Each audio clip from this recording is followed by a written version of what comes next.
Bienvenue dans cette édition du 28 janvier 2019 du Web Journal de Radio-Québec. On va y aller rapidement avec les grands titres parce que toutes nos dernières émissions ont dépassé par plus d'une quinzaine, une vingtaine de minutes les cibles que je m'étais fixées. Alors, les grands titres, Trump annonce le retrait des troupes d'Afghanistan. En économie, Trump ajoute 1000 milliards à la dette US. Les musulmans qui auront leur propre navigateur web halal. Couillard aussi, Philippe Couillard, l'ancien premier ministre du Québec, qui applique à l'ONU pour service rendu. On va parler de Lise Ravary, qui défend la démocratie dans un éditorial. On va parler aussi du présentateur de nouvelles Tom Brokaw, qui se met les pieds dans les plats. On va parler de la discrimination envers les hommes blancs chez les pompiers anglais. C'est un peu partout, mais là, on a des cas particuliers. Et finalement, CNBC qui vante les mérites d'une vie sans enfants. Voilà. Alors, vous connaissez ce qu'il y a à faire si jamais il y a une interruption de ce stream. Faites juste rafraîchir la page. Rafraîchissez la page YouTube, la page Facebook ou le Périscope. Et parce que moi, je continue, je vais le repartir. Alors, si jamais il y a une interruption, on recommence. Je vais appeler on est en train de régler ces problèmes-là. Ça ne se produira plus éventuellement. Je vous invite aussi à partager cette émission sur Web Journal. Ça nous aide à être connus du plus grand public, avoir une information de qualité, une information alternative aux grands médias, à la propagande médiatique. Alors, allons-y avec la première nouvelle. Donc, Trump qui se dit prêt, Washington qui se dit prêt à retirer les troupes d'Afghanistan. Les États-Unis se sont engagés auprès des talibans. Et oui, l'administration Trump négocie avec les talibans. Pouvez-vous imaginer ça? Le général Mattis, qu'on disait un peu dur, négocier avec les talibans depuis un certain nombre de mois. Donc, se sont engagés auprès des talibans à retirer leurs forces de l'Afghanistan dans le cadre d'un accord, d'un principe conclu au terme de 6 jours de pourparlers de paix entre des représentants talibans et américains. Ça fait quelques semaines, je pense que j'en avais parlé avant les fêtes, que les États-Unis négociaient avec les talibans. Et voilà, là, c'est chose faite. L'accord a été conclu. Les États-Unis qui sont en train de retirer leurs troupes d'un peu partout à travers le monde. Alors, qu'est-ce que ça veut dire? C'est un geste d'apaisement. Partout, l'État profond a allumé des feux. La CIA, l'État profond, le système bancaire, ceux qui veulent un nouvel ordre mondial, qui jouaient sur l'échiquier international, souhaitaient allumer des feux partout, créer le chaos, créer un monde à leur image. Et là, ce que Trump est en train de faire, c'est d'éteindre les feux partout et de ramener les troupes à la maison. Il l'avait dit durant la campagne électorale, je le répète souvent, Trump est une personne qui respecte ses engagements. Tous ses engagements de campagne électorale vont probablement être réalisés avant l'élection de la présidentielle de 2020. Il va se présenter devant ses électeurs avec une fiche parfaite. Il a respecté toutes ses promesses à quelque chose près, y compris le mur. Le mur que Pierre Martin, aujourd'hui, dans le Journal de Montréal, nous disait que Trump s'était fait ridiculiser, etc. Alors Pierre Martin qui commente sur Trump sans jamais avoir lu le livre de Trump, The Art of the Deal, de quelle façon il est en train de manœuvrer les démocrates dans le coin et que d'une façon ou d'une autre, comme j'ai dit la semaine dernière, Trump aura son mur et les démocrates auront été manœuvrés, placés devant un fait accompli, devant l'incapacité de résister au mur de Trump. Voilà. Alors ici, c'est ça, ça fait suite à l'annonce du retrait des troupes de Syrie, de la paix avec la Corée du Nord. Alors, Trump qui certainement va être en nomination pour un prix Nobel de la paix. Contrairement à Obama. Obama, on lui est arrivé à la présidence, puis on lui a donné un prix Nobel de la paix. Trump, puis qu'est-ce qu'il a fait, Obama? C'était the executioner in chief, qu'on dit en anglais. C'est ça. Il s'est vanté d'être bien bon pour tuer du monde avec des drones. Il partait des petits conflits partout. Voilà. Trump fait exactement le contraire. Trump éteint les feux. Et ça fait longtemps que je l'explique. Si vous avez regardé mes vidéos de l'année dernière, des vidéos, j'ai fait ici des captures d'écran, c'est des vidéos qui sont, je vous invite à les regarder. c'est des vidéos qui ne sont pas de très, très haute qualité. La qualité de l'image, la qualité du son, c'est pas du tout comme ce qu'on a présentement à Radio-Québec, grâce à vous. Hein, cette qualité d'image, de son, puis aussi j'ai pris de l'expérience dans la façon de présenter les choses. Parce que je ne suis pas un orateur né, je l'ai dit plein de fois. Alors, si ça vous tente de rigoler un peu, de rire de moi un peu, et de la qualité audio-vidéo, vous regardez ces vidéos-là. Hein, il y en a une qui s'appelle Trump le nettoyeur. J'explique justement comment il est en train d'éteindre tous les feux autour de l'Iran. Ici, donc, Trump le pacificateur. Après ça, je parle de quand ici, les frappes en Syrie. Tout le monde disait que c'était le début de la Troisième Guerre mondiale. Je l'avais dit dès le départ, Trump n'est pas un guerrier, il éteint les feux. Même si Nikki Haley, la représentante à l'ONU, était allée dire hein, on s'en vient sortir Assad, même si les généraux disaient on va sortir Assad, on s'en vient avec des troupes, des tanks en Syrie, et Trump avait placé des personnes dans son administration qui pouvaient laisser croire hein, à un style interventionniste. Le noyau central de Trump, le logiciel, le plan, hein, Trust the Plan, le plan, c'est exactement le contraire. C'est de faire le contraire de ce que l'État profond souhaite. L'État profond souhaite déstabiliser des régions, créer des guerres, des conflits.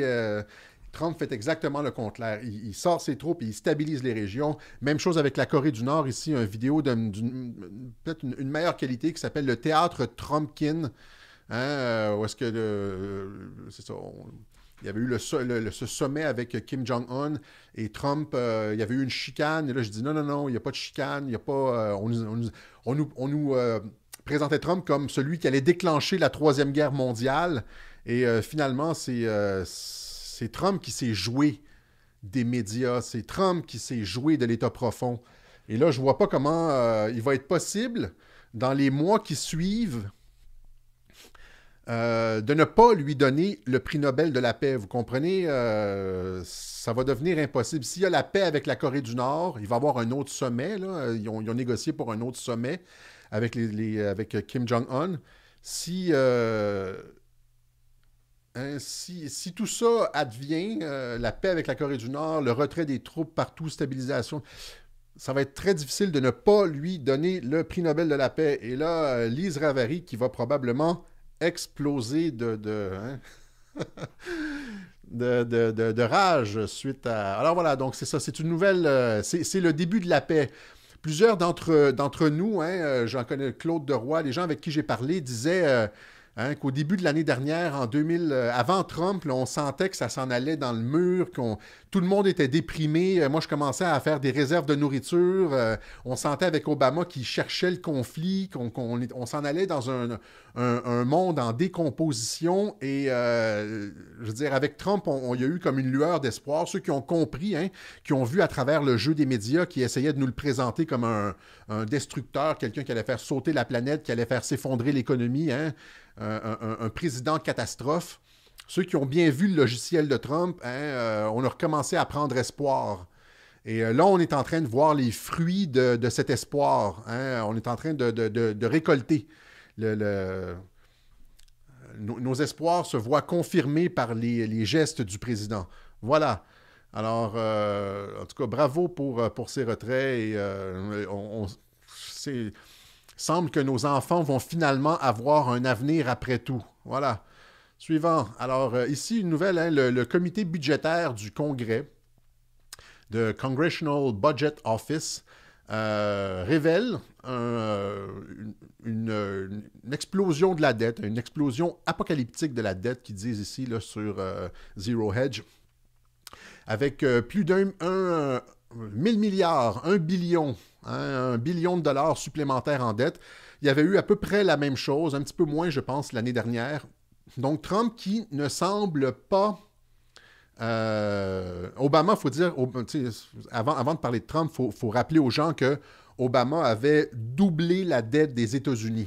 Obama a fait pire que Trump. Hein? Obama a doublé la dette des États-Unis durant son mandat. C'est-à-dire, tous les présidents depuis George Washington avaient accumulé quelque chose comme 10 billions en dette. Hein? En anglais, c'est trillion, je pense. Hein? Un trillion, un billion, c'est 1000 milliards. Ils en avaient accumulé 10 depuis le début des États-Unis. Eh bien, Obama, lui, avait doublé ça. Il en avait mis un autre 10. Alors, dans son mandat seulement à lui, il avait doublé la dette des États-Unis, hein, que ce que tous les autres présidents avaient fait avant lui. Il avait ajouté 10 milliards de dettes. Et là, Trump, lui, qui ajoute 1 billiard par année. Je me trompe, c'est milliards. Obama avait ajouté 10 billions. Ouais, en tout cas, c'est compliqué. Il faudrait que je me réécoute, là. C'est énorme, hein, c'est énorme. Donc, Trump fait de la dette, mais il ne semble pas trop s'en préoccuper. Et là, je vais tester quelque chose avec vous aujourd'hui. Hein. Je me questionne en public. Quand j'ai regardé ça, je me suis dit, pourquoi Trump ne semble pas si préoccupé par la dette? Hein? Pourquoi il en rajoute, On a tellement d'économistes qui nous disent là, que il y a une bulle du dollar, ça va s'effondrer, etc. Hein? L'économie des États-Unis va s'effondrer, la bulle va péter. Eh bien, il semble que ce soit dans les plans. J'ai parlé de refonte économique à quelques reprises. Cette refonte économique-là va passer par un retour au standard or, un retour à l'utilisation de l'or, hein, comme support des échanges internationaux. Ça l'est déjà un peu, là, mais c'est-à-dire c'est la fin de l'argent qui vaut rien, fiat money, hein, le fiat, un dollar qui n'est adossé à rien. C'est juste du papier. Alors, corrigez-moi si je me trompe, mais moi, c'est ça que ça m'a donné comme impression, c'est-à-dire que il emprunte du papier. On s'entend qu'il emprunte du papier à la Réserve fédérale, aux banques centrales internationales. Hein, il emprunte du papier. Et le papier a une certaine valeur maintenant. Mais à partir du moment où est-ce que Trump annonce un reset économique et un retour à l'étalon or, peut-être pas à l'étalon or, mais à l'or comme monnaie d'échange, et qu'il fait s'effondrer la bulle du dollar, ça va être facile à rembourser éventuellement le dollar. C'est ce que je me dis, là. Je veux dire, je ne suis pas un spécialiste, là. Mais si le dollar, dans 3 ans, ne vaut plus rien, c'est-à-dire que la dette aussi est facile à rembourser. Comprenez? Si un dollar américain, ça vaut 1 dollar maintenant, puis que dans 3-4 ans, ça vaut seulement 10 cents, parce que le gouvernement américain est retourné au standard or, si l'argent hein, c'est ça que j'ai dit qu'il allait essayer d'enlever le pouvoir des banques centrales en contournant leur capacité d'imprimer de l'argent puis de contrôler la dette des gouvernements. Hein, c'est ça l'objectif de Trump économiquement. C'est de s'attaquer au pouvoir des banques centrales. Comment il le fait? J'avais dit qu'il allait le faire en retournant à l'or. Hein? Et ce mouvement de retour à l'or va probablement faire s'effondrer la valeur du dollar. Et là, quand le dollar s'effondre, ça devient très facile de le rembourser. Hein? Par exemple, tu sais, c'est comme juste rembourser du papier, essentiellement. Hein? Ça devient juste comme rembourser du papier. Fait que j'ai l'impression que Trump se préoccupe pas trop de la dette parce qu'il pense que avec le reset économique, éventuellement, ça va être facile à rembourser. Il va se produire, je ne suis pas un expert encore une fois, il va se produire des événements qui vont faire chuter la valeur du dollar et donc que la dette va devenir facilement rachetable, facilement repayable. Hein? Si le pouvoir des banquiers, si la valeur de ce qu'ils nous ont prêté diminue complètement, disparaît, s'effondre, eh bien, on va juste leur donner une coupe de lingots d'or, puis voici, merci, bye-bye, à la prochaine, puis on s'en sera débarrassé des banquiers centraux. On s'entend? Alors moi, c'est comme ça que je vois ça. Je pense qu'il n'a pas peur d'emprunter parce qu'il pense que la dette va être facilement repayable à un certain moment donné lors du reset économique. Voilà, c'est une théorie, je lance ça. Je sais que sur les 10-12 000 personnes qui nous regardent après 4-5 jours, il y a sûrement des gens qui sont plus calés en économie qui vont pouvoir m'informer là-dessus. Je vous transmettrai la réponse si jamais il y a des gens qui me disent que je suis complètement dans le champ. Voilà. Alors ça, c'est pour la dette. On continue. Ici, hein, donc, c'est un peu bizarre. Là. The world's first Sharia-compliant browser set to deliver Muslim-friendly web experience. Alors, il y a une compagnie malaisienne qui s'appelle Salam Web qui est en train de créer un navigateur Internet cochère, halal, hein, pour les musulmans. incluant une messagerie et tout ça, donc qui utiliserait des filtres hein, pour filtrer les contenus impurs, etc. Alors, j'ai pas grand-chose à dire là-dessus, outre le fait que ben c'est ça, ça va créer encore une fois. J'ai l'impression que ça va dans le sens de créer des bulles, des zones de non-partage. Ils ont leurs propres affaires, ils ont leur code, leurs propres informations, leurs propres chaînes, etc. Ça va, c'est ça m'apparaissait aller dans le sens de ce séparatisme, hein, les cimetières séparés, et puis cette absence de volonté de partager quelque chose en commun.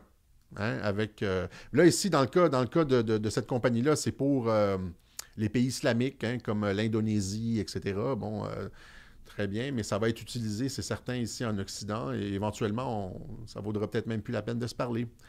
Parce qu'on aura, je veux dire, des informations complètement différentes, on aura des conceptions du monde complètement différentes, des idéologies, une culture complètement différente, on ne mangera même plus la même nourriture. Hein? On va vivre voisins, mais on n'aura plus rien en commun. C'est ça le monde vers lequel on s'en va, hein? Avec le multiculturalisme et on va vivre de plus en plus dans des boîtes. C'est ça que ça m'a évoqué comme nouvelle. Voilà. Alors, on continue. Hein? Philippe Couillard qui brigue un poste de l'ONU en Afrique. Alors, Philippe Couillard, défait aux élections provinciales du 1er octobre dernier, Philippe Couillard a posé sa candidature au poste de directeur exécutif du programme des Nations unies pour l'environnement. L'ancien premier ministre a l'appui du gouvernement Trudeau pour décrocher cet emploi à Nairobi, au Kenya. Alors, c'est ça, c'est comme Macron. Hein. Macron, c'est la même chose. Ces premiers ministres qu'on élit, hein, qui ne nous représentent pas, ils sont mis en place par l'oligarchie. Ils appliquent le plan mondial, puis après ça, l'oligarchie internationale leur donne des jobs bien payés, des retraites dorées. Voilà, ce ne sont pas les représentants du peuple. Tous ces gens-là, hein, je veux dire, c'est gravitent dans des réseaux, les mêmes cercles, les mêmes réseaux. Il faudrait que les anciens premiers ministres restent redevables au peuple après leur mandat. Hein, ça serait... quand il faut que tu restes dans le pays, mettons, puis tu fais face à la population après ton mandat de premier ministre ou de président, là il va juste quitter. Hein, il va mener la grande vie avec un compte de dépenses... pharaonesque, etc. Il a rempli sa job. Hein? Il a fait son travail au Québec, Philippe Couillard. Il a failli nous enfoncer dans la gorge une commission sur le racisme systémique. Hein? Il a déconstruit pièce par pièce le Québec. Et là, je veux dire, il va probablement être récompensé par... je veux dire, avec cet emploi grassement payé à l'ONU. Hein? Voilà. Alors, ça vous illustre un peu, là, comme je dis, ça va être probablement la même chose avec Macron, et c'est probablement la même chose avec tous ceux qui collaborent. Hein, ce sont des... on élit des politiciens qui nous sont imposés par les médias et l'oligarchie, puis après ça, eux autres exécutent contre la volonté du peuple le mandat mondialiste, et puis après ça, ils sont grassement rémunérés, grassement récompensés par ceux qui les ont mis en place. Mais ces gens-là ne représentent pas le peuple, OK? On s'entend? Ni avant, ni pendant, ni après leur passage en politique. OK? C'est ça. On continue. Alors, ici, Lise Ravary, hein, qui nous fend un texte sur la démocratie. Elle trouve qu'on est en train de perdre la démocratie en Occident, que c'est précieux, que c'est en train que c'est en péril. Hein? Ben oui, avec Bolsonaro au Brésil, avec les gilets jaunes en France, avec Trump aux États-Unis, etc. Hein? C'est comme elle est sur la même ligne que Patrice Lagacé. C'est-tu Patrick ou Patrice? Je ne me rappelle plus. Patrick Lagacé qui nous disait que on était de retour aux années 30, c'était le début de la grande noirceur du fascisme, etc. Alors, elle ne se rend pas compte, Lise Ravary, que ce qui est en train de se passer présentement, c'est pas qu'on est en train de perdre la démocratie, c'est que les peuples sont en train de se rendre compte qu'ils n'ont pas la démocratie. Et ils en veulent. Les peuples veulent plus de leaders mondialistes qui leur disent comment vivre, quoi penser, qui les forcent à ouvrir les frontières. C'est ça, là, on se rend compte, les peuples se rendent compte que la démocratie est une illusion. Lise Ravary, je ne sais pas si elle écoute, hein, il y a des gens qui m'ont tagué avec son nom, puis je ne sais pas si elle écoute, j'espère qu'elle écoute. Les peuples se rendent compte qu'on s'est fait berner depuis la fin de la Deuxième Guerre mondiale au moins. OK, c'est ça, et c'est pour ça que les gens sont en colère. On se rend compte qu'on se fait sucer le sang, hein, par des élites mondialistes qui nous accablent de taxes, qui prennent notre argent, qui pompent l'argent des travailleurs ici, qui la donnent à des dictateurs dans des pays qu'on ne connaît même pas, sans aucune vérification, qui a toujours de l'argent et de l'hôtel pour les migrants, alors que les gens ici ont de la misère à boucler leur fin de mois. Puis il y avait une autre nouvelle, je ne l'ai pas, ça fait 2-3 fois que je suis sur le bord de la mettre, hein, qui disait que 40% des Canadiens n'ont pas suffisamment d'argent pour la retraite. Hein? Alors, les gens se rendent compte de ça. C'est pas la fin de c'est pas que la démocratie perd de son attrait. Au contraire, les gens veulent de la démocratie, Madame Ravary, et il n'y en a pas présentement. C'est une technocratie. Je l'ai expliqué ça durant la campagne électorale à plusieurs reprises. C'est une technocratie où les peuples sont perçus comme dangereux, irrationnel et dont on ne doit pas écouter. Juste écouter Madame Ravary, juste écouter les débats en France sur le référendum d'initiative citoyenne. Les élites en veulent pas. Ils disent que le peuple prend des décisions irrationnelles. Ils ne veulent pas donner la voix au chapitre au peuple. Alors qu'elle corrige son titre, Lise Ravary. C'est pas la démocratie qui perd de son attrait, c'est au contraire, les gens manifestent pour avoir de la démocratie. On s'entend? Et là, elle révèle il y a une donnée intéressante à la fin de son texte, où est-ce qu'elle dit, essentiellement, hein, je l'ai souligné en rouge, elle dit, et le Canada, sixième meilleure démocratie au monde, selon des économistes, environ 70% des Canadiens estiment que la démocratie se porte bien, selon Pew Research, hein? Mais en 2017, 60% des Québécois voyaient d'un bon œil l'élection d'un leader populiste qui fermerait les frontières et désobéirait aux élites du pays. Vous comprenez que les Québécois veulent un Trump. Quelqu'un qui construit un mur, hein, qui fermerait les frontières et qui désobéirait aux élites du pays. 60%. Et ça c'est des gens qui ont osé répondre, encore une fois, à cette question politiquement incorrecte. C'est probablement plus, c'est 10-15% plus. C'est probablement dans le 70-75% des Québécois qui... J'arrête pas de le répéter. On est tous d'accord au Québec. Il y a comme des consensus au Québec sur l'immigration, sur les choses à faire. On n'en veut pas du marxisme culturel. On n'en veut pas des niaiseries d'appropriation culturelle. Hein? Et les gens sont tannés. Et là, à 60% selon le sondage, 70% selon moi, seraient prêts à avoir un Trump. Pourquoi les Québécois n'aiment pas Trump alors? Hein? Bien, parce qu'ils n'ont pas la bonne information, évidemment. Parce que les médias mentent à son sujet. Je suis en train de préparer une capsule là-dessus, justement, sur les médias mensonges au sujet de Donald Trump. En tout cas, j'en ai déjà fait quelques-unes, là, j'en refais une autre. Alors, ça devrait sortir demain soir, si on est chanceux, si je suis capable de bien travailler. Alors, rappelez-vous de ça. Rappelez-vous de ce sondage et de ce chiffre-là quand vous jasez avec des gens sur Internet, là, sur les sites de TVA ou Radio-Canada, 60% des Québécois voient d'un bon œil l'élection d'un leader populiste comme Trump, Bolsonaro, Orban, Salvini, etc., qui fermerait les frontières et désobéirait aux élites du pays. Boum! C'est ça qu'on veut. C'est ça qu'on a aimé aussi avec Legault, hein, ici. Ben, je veux dire, il est mou, Legault. On s'entend qu'il est mou, là. Mais il y avait une petite affaire, là. Il a relevé la tête un peu. Il a dit que la frontière était une passoire et que ça n'avait pas d'allure. Alors que Jean-François Lisée, c'était exactement le contraire de ça. Ça avait l'air de quelqu'un qui c'était le contraire d'un leader populiste, un leader mou, hein, une poignée de main molle. Hein, puis qui voulait pas fermer les frontières, puis qui désobéirait pas. Au contraire, qui obéissait aux leaders, aux élites du pays. surtout depuis qu'il avait accepté au Parti québécois d'avoir un conseiller à la diversité. Voilà. Alors, merci Lise Ravary de nous rappeler ces sondages. Ces sondages ne se démentent pas. C'est comme ça depuis plusieurs années, les Québécois qui ont toujours les mêmes opinions sur l'immigration et un certain nombre de choses. On ne se trompe pas quand on défend ça sur les réseaux sociaux. C'est ça que je veux dire. On continue. Tom Brokaw, hein, ce présentateur vedette de NBC, qui a dit, hein, qui s'excuse parce qu'il a dit que les Latinos devaient faire plus d'efforts pour s'intégrer à la société américaine, hein, au lieu d'avoir une culture totalement à part avec leur propre, encore une fois, avec leur propre poste de télévision, leur propre nourriture, leur propre culture, leur propre musique, tout est séparé. C'est ça, hein, c'est qu'il n'y a pas d'assimilation, c'est la volonté de la gauche multiculturaliste qu'il n'y ait pas d'assimilation. Lui, il l'a déploré. Et là, il s'est fait ramasser. Hein, je le mentionne parce que c'est rare. C'est rare qu'on ait un présentateur comme ça qui fait une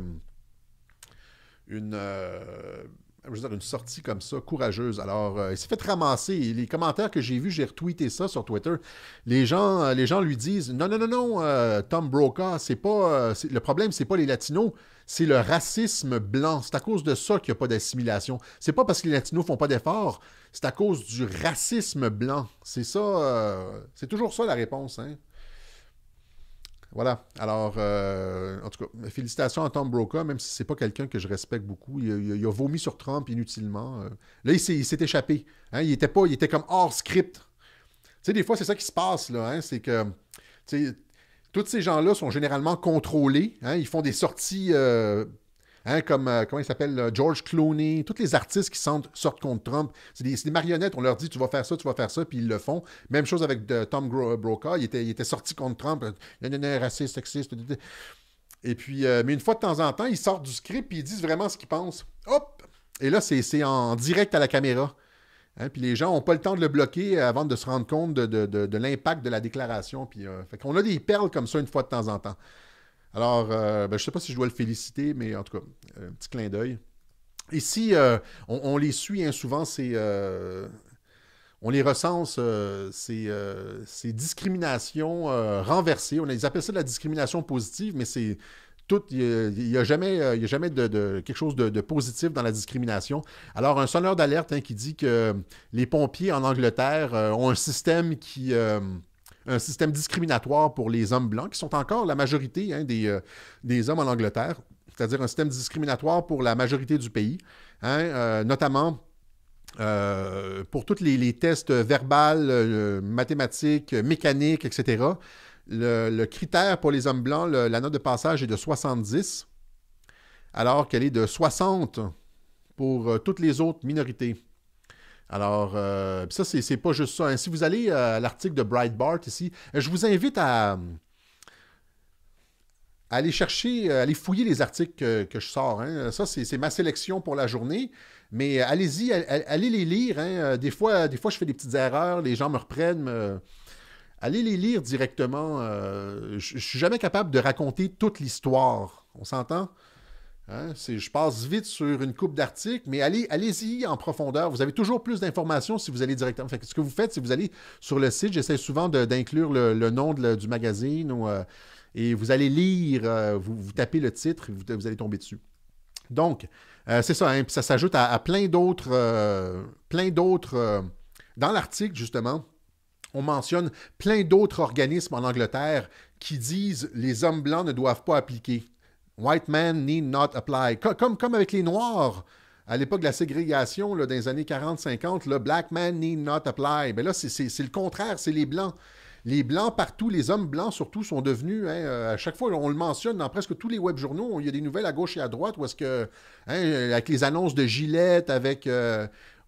c'est dans les institutions gouvernementales, c'est dans les compagnies, c'est à la télévision, c'est dans les produits qu'on utilise, dans le sport, c'est partout.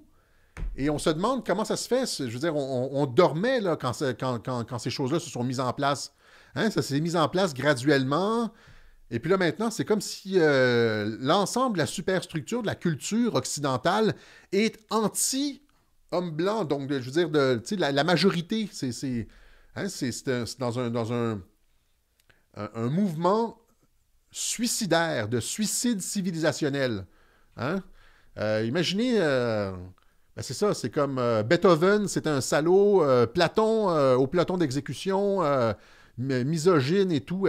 Tous ceux qui, Descartes, pensez à Einstein, tous ceux qui ont construit, Poincaré, quand on mentionne Einstein, il faut mentionner Poincaré aussi, hein, les deux sont liés. Euh, etc., etc., etc. On est rendu une tare alors qu'on a, je veux dire, en grande partie élevé la civilisation. La médecine, les ordinateurs, la science, hein? Ça compte pour rien. On est devenu une tare. Voilà. Alors, en tout cas, honte au service de pompiers, au service des incendies de l'Angleterre pour ces mesures discriminatoires. On continue avec ça. Hein. Bon, ça, c'est apparu aujourd'hui. C'est quand même particulier. Hein. C'est CNBC qui dit Here's how much you can save when you don't have kids.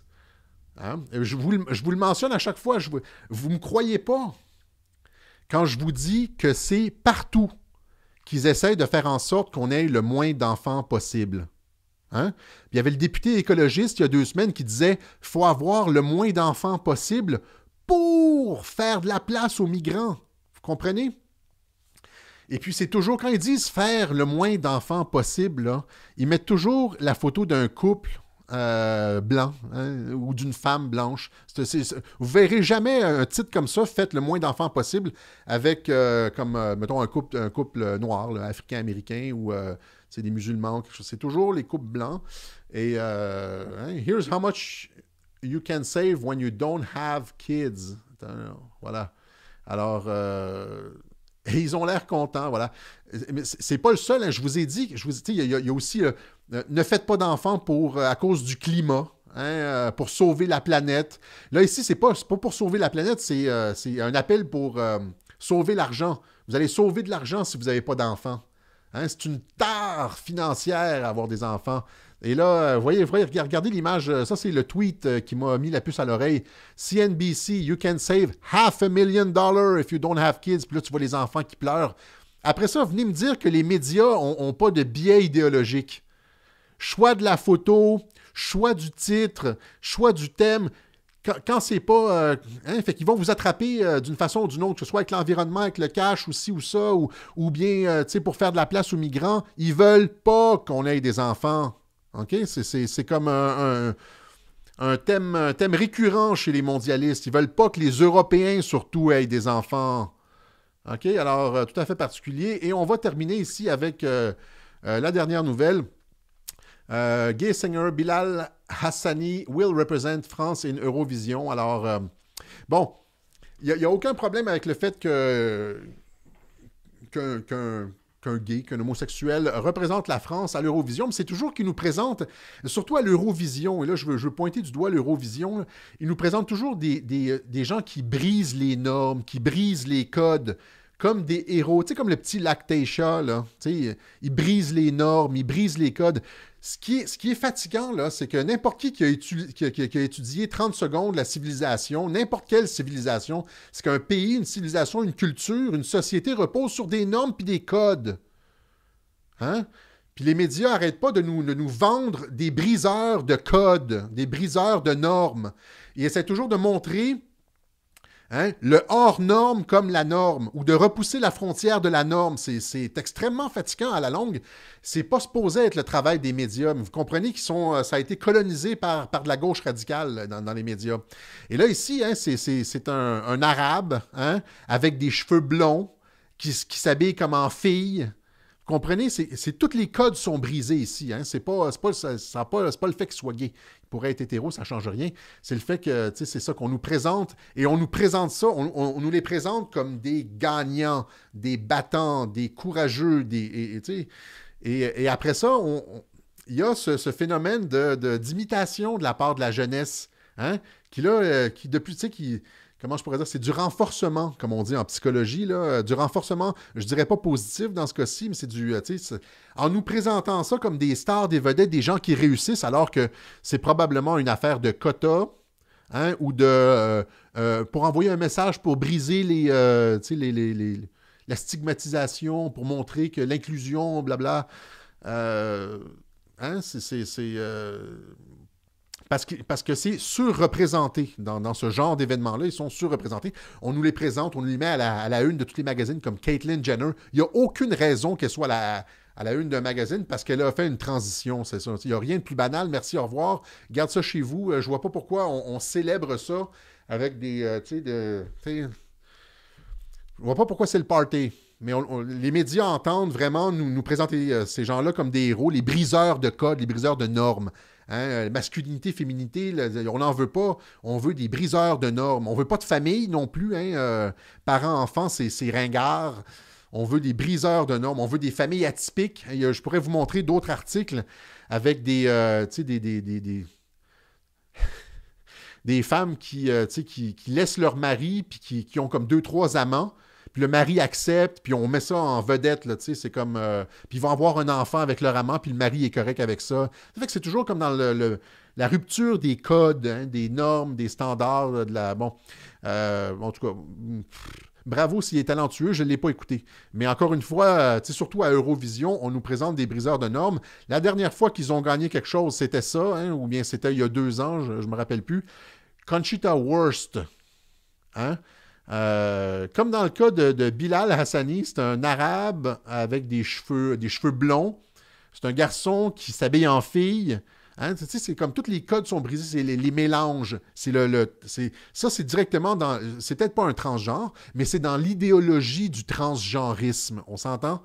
Hein? De mélanger toutes les cultures, de ne pas avoir de frontières, pas de limite entre l'homme et la femme. Tout est brouillé, tout est flou, tout est fluide, tout est liquide. Il n'y a plus de... Hein? Puis tout ce qui est solide, si vous tenez à votre masculinité, surtout la masculinité, hein, ben là, c'est discriminatoire, c'est l'oppression et c'est un gros non-non de la part des médias. C'est toxique qu'on dit. Hein? La dernière fois, je pense qu'il y a 2 ans, c'est lui. Hein? C'est un gars qui s'habille, qui se décore en fille, mais qui garde la barbe. Hein, Conchita Wurst. Je me rappelle, dans le métro de Montréal, on le voyait partout. Là, il était, on nous le présente comme une vedette, c'est ça. Et ça va avec aussi, quand je dis que c'est la culture qui défend ça, Netflix, je pourrais en montrer plusieurs. Netflix, hein, on pousse le transgenrisme, le drag queenisme, si je peux me permettre, chez les enfants. Hein, drag queen avec les enfants, donc c'est sur Netflix aux États-Unis. Donc, comme Desmond et puis Lactatia, finalement, sont pas excentriques, hein, parce que on essaye les enfants sont naturellement fluides. Ben oui, il n'y a pas de petits gars puis de petites filles. Les petits gars, ils sont pas turbulents, non, tous les enfants sont fluides. C'est les parents qui mettent leur schème sur les enfants, hein. Alors que tous ceux qui ont réellement eu des enfants savent, si tu en as eu 2 ou 3, tu sais que les enfants ont des personnalités différentes les uns des autres. Il y en a des plus agressifs, des plus turbulents, il y en a des calmes, il y en a, puis les petits garçons puis les petites filles, ça varie beaucoup. Statistiquement, ça ne veut pas dire que tous les garçons sont pareils puis toutes les filles sont pareilles, mais statistiquement. Voilà. Alors c'est ça, hein, la culture qui est dans la rupture des codes. Hein, et qui nous pousse cet agenda-là, qui normalise l'agenda trans. J'y reviens souvent, comme l'immigration, parce que c'est ça qu'on nous présente, c'est ça la société. Je veux dire, si j'avais le web journal à l'époque du général de Gaulle, hein, je parlerais de politique, je parlerais d'économie, de la politique de la France en Afrique. On en parle des fois de ça. Mais parce que c'était à l'époque les thèmes récurrents. Mais ici, les thèmes récurrents dans la culture occidentale moderne, c'est l'immigration de masse puis le transgenrisme. Comprenez? Ça, c'est des thèmes centraux. Je l'ai déjà expliqué, ça. Ils nous frappent, tac, tac. Ils nous tiennent avec la dette, puis c'est une droite-gauche, immigration de masse, et puis transgenrisme, destruction de la famille et des repères identitaires. Les gens qui grandissent sans repères identitaires, ça fait des gens mélangés. Hein? Les repères, ça sert à ça, ça sert à s'orienter. Là, on brise tous les repères. Les jeunes ne sont pas capables de s'orienter dans la société et finissent sur des médicaments. Voilà. Alors, ça termine cette édition du Web Journal de Radio-Québec pour c'est quoi la date? Le 28 janvier 2019. On va prendre vos questions, commentaires. On va regarder qu'est-ce qui se passe du côté de Facebook. La dernière fois, on a commencé avec YouTube. Hein, la fille de Lady Gaga, ouais, peut-être.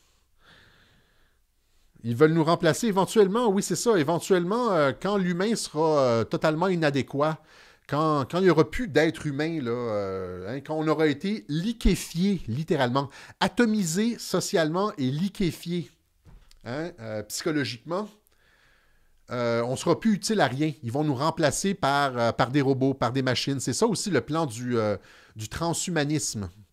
Hein, il y a le transgenrisme, le transspécisme, c'est ceux qui se prennent pour des animaux ou d'autres races, des Blancs qui se prennent pour des Noirs, etc. Et il y a le transhumanisme aussi, hein, c'est le remplacement de l'humain par quelque chose d'autre. Augmenté, un humain augmenté, un humain augmenté par la technologie. Ça, et pour que les gens acceptent le passage à l'humain augmenté, il faut que l'humain ait été appauvri. Alors, l'objectif, c'est d'appauvrir l'humain le plus possible, de corrompre l'humain. Hein? Dans une entreprise de corruption de l'humain. Pas de renforcement de ce qui est positif, mais de corruption. Pour éventuellement nous dire qu'on est inadéquat puis qu'on est remplaçable par des robots puis des transhumains. Voilà. C'est comme dit Simon Ménard, c'est comme une guerre, oui, du bien contre le mal. Il y a des gens il y a des gens athées qui le disent. Il y a une composante comme essentiellement spirituelle là-dedans. C'est pas... c'est pas anodin. Il y a le mal là-dedans, puis j'essaie d'éviter les gros mots, là, mais il y a quelque chose comment je pourrais dire? Ce conflit-là a une saveur spirituelle, tout à fait, oui. Alors, qu'est-ce qui se passe du côté de YouTube? Du satanisme, oui, ben en tout cas, oui. Quoi d'autre? Est-ce que vous avez... Pourquoi tu parles plus de QAnon? Stéphane Gauthier, je parle de QAnon. Mon dernier live, j'ai parlé de QAnon. J'en parle tout le temps. Là. Il y a même quelqu'un qui m'a dit dans mon dernier live, arrête, fais-en pas une religion, tu vas perdre des auditeurs. Là, je me suis expliqué. J'en parle quand ça donne. QAnon. Pourquoi tu parles plus de QAnon? Ben, je viens de répondre à ta question. Quoi d'autre? Non, j'ai expliqué aussi dans un autre web journal pourquoi c'est le contraire. Trump n'a pas lâché pour le shutdown. Trump, il va avoir le mur de toute façon. Trump vient de... C'est l'art, c'est the art of the deal. Il vient de manœuvrer, de coincer les démocrates. Parce qu'il a dit... Il est arrivé avec le shutdown, puis il a dit... je négocierai pas tant que j'ai pas mon mur, etc. Puis là, les démocrates ont dit... ils s'attendaient à une position dure et radicale de Trump. Et ils ont dit, nous autres, on négocie pas sur le mur tant que le gouvernement est fermé. Si tu veux parler du mur, tu dois rouvrir le gouvernement. Parce qu'ils se disaient que Trump allait jamais céder, allait jamais rouvrir le gouvernement. Qu'est-ce que Trump a fait? Il le rouvre temporairement. 3 semaines seulement. Alors, qu'est-ce qui se passe? Là, les démocrates ils ont dit qu'ils allaient négocier si le gouvernement était rouvert. Fait que là, ils sont obligés de négocier pour le mur. S'ils ne négocient pas pour le mur, c'est eux qui ont l'air de mauvaise foi. Fait que dans les deux cas, d'une façon ou d'une autre, on obtient le mur. Les démocrates sont coincés. Les démocrates sont coincés. Là. Vous devez lire The Art of the Deal. Vous devez comprendre comment fonctionne Trump. Il n'a rien perdu. Au contraire, il vient de tout gagner. À partir du moment où les démocrates ont dit on va juste négocier pour le mur si le gouvernement est réouvert. Là, ils ont l'air d'avoir une petite victoire, mais en fait, ils ont tout perdu. Et c'est toujours comme ça avec Trump. On croit toujours que Trump a perdu alors qu'il vient de tout gagner. C'est ça l'histoire depuis 3 ans. Trump perd toujours, puis à la fin, il gagne tout. C'est comme ça qu'il a gagné l'investiture républicaine, la présidentielle. C'est comme ça qu'il gagne. Parce qu'il fait croire aux autres qu'ils ont une petite victoire, alors que lui, il les a ramassés par en arrière. Il va avoir un mur. Soit les démocrates négocient. Les démocrates n'ont pas le choix de négocier, là. Ils vont négocier pour un mur. Ils vont avoir l'air con parce qu'ils vont finalement signer pour le mur. Puis ils vont s'aliéner leur base démocrate radicale, qui n'en veulent pas. Là, ils n'ont pas le choix de négocier pour le mur. S'ils ne le font pas, Trump a le beau jeu de dire « On a tout essayé, on leur a donné la chance, j'ai même rouvert le gouvernement, ils n'ont pas voulu négocier. Là, maintenant, je déclare l'état d'urgence pour ériger un mur. »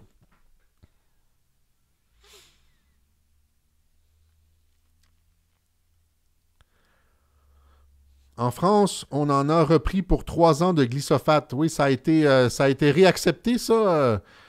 Ça c'est un produit chimique qui est prouvé comme étant cancérigène, je pense. Là. On en est où de Bannon en Europe? Je ne sais pas qu'est-ce qui se passe avec Bannon en Europe. Je sais qu'il était actif l'année dernière, mais je sais pas, j'ai pas eu de nouvelles depuis. Il y a plusieurs reportages sur YouTube sur Bannon en Europe. Les reportages sont généralement négatifs, mais si vous tapez Bannon sur YouTube, Bannon, je pense que l'organisation, ça s'appelle The Movement, il me semble. C'est une espèce de noyau pour aider à coordonner tous les populismes en Europe. Ça s'appelle The Movement. Et il y a eu plusieurs reportages, j'en ai écouté comme 3-4 sur YouTube. Vous pouvez les trouver, Bannon, Europe, The Movement, etc.